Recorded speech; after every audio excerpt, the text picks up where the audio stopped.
بسم الله الرحمن الرحيم. حلقة جديدة، أهلا وسهلا بيكم. اتأخرت عليكم كتير. عندنا النهاردة أخبار، يعني مش كتير قوي، بس عندنا في الآخر الحلقة إن شاء الله توقعاتنا لتشكيل النادي الأهلي في مباراة السوبر مع بيراميدز. أول حاجة النهاردة وأول خبر، فيوتشر بيتعادل مع فاركو وبيدي للأهلي كده فرصة اللي هو يخلص الدوري بدري بدري. فيوتشر دلوقتي بقى 50 نقطة من 26 مباراة، والأهلي 53 نقطة من 21 مباراة، يعني لسه في 3 بونت زيادة للنادي الأهلي. وكمان 5 مباريات الأهلي لعبهم أقل، يعني كده إن شاء الله الأهلي يخلص بدري بدري بإذن الله. لا وكمان فيوتشر كده بيهدد مركزه المركز الثاني، لأن بيراميدز عنده بالظبط 46 بوينت ومن 24 مباراة، يعني لسه باقي له مباراتين أقل من فيوتشر. فلو كسبهم هيبقى 52 نقطة، هيبقى التاني. فكده المنافسة اشتعلت قوي قوي قوي قوي على المركز التاني اللي هيأهل لبطولة دوري أبطال أفريقيا السنة الجاية. الزمالك كده كده هو مش بعيد قوي، بس يعني حظوظه كده برضو بتزيد كل ما بيراميدز أو فيوتشر هيتعادل أو يخسر، هيقرب فرص الزمالك كتير جدا جدا برضو من المركز التاني. بس هو حاليا بيلعب على رابع او تالت علشان برضو يلحق على الاقل كونفدرالية من الموسم الصفر اللي هو فيه.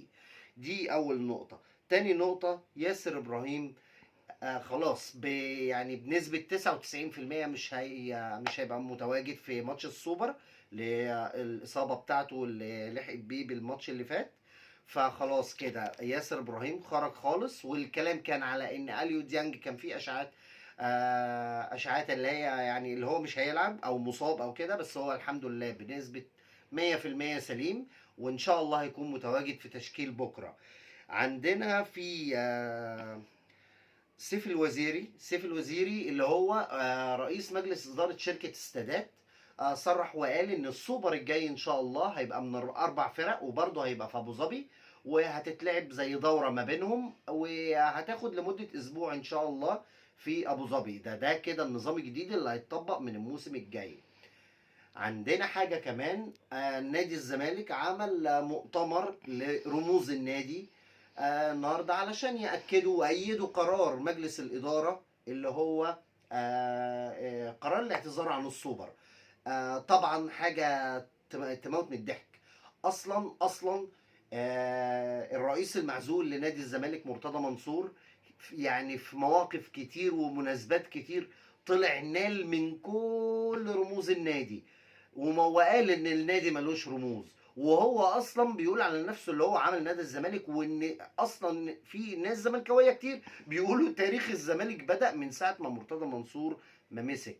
فطبعا يعني مش عارف الناس دي بتفكر ازاي. يعني منين انت بتقول رموز الزمالك اصلا؟ كمان بقى المفاجاه، يعني انا هقول لكم على المفاجاه، ان مرتضى منصور اعتذر عن المؤتمر اللي هم عملوه جوه نادي الزمالك لدعم قراره. يعني هو اصلا مش معترف بيكو. انا مش عارف الناس دي ايه، حاجه غريبه جدا. ومين بقى اصلا رموز الزمالك اللي حضروا؟ هتلاقي جمال عبد الحميد من ضمنهم، بندق، هتلاقي اسماعيل يوسف، الناس اصلا اللي هم هزازين الرؤوس اللي حواليه. مين اللي ما حضرش؟ كابتن حسن شحاته، ده اكتر حد محترم والناس كلها ما تختلفش عليه وكل الناس بتحبه، اهلاويه قبل الزملكاويه. كابتن حسن شحاته المفروض يكون ده رمز من رموز الزمالك. انت اصلا نلت منه كتير. انا مش عارف رموز زمالك ايه ومش رموز زمالك ايه، لا قول الحاشيه بتاعتك. وكمان انت كمان ما جيتش. انا مش فاهم الناس دي الصراحه بتفكر ازاي. وضحك على جمهور الزمالك ولمهم حواليه، وهو اصلا هو اللي مغرق النادي، وهو اللي هو اللي نهى على نادي الزمالك، وهينهي على تاريخ نادي الزمالك. مرتضى منصور هو الزمالك، هو موصل كده والناس كلها بتأكد على الكلام ده.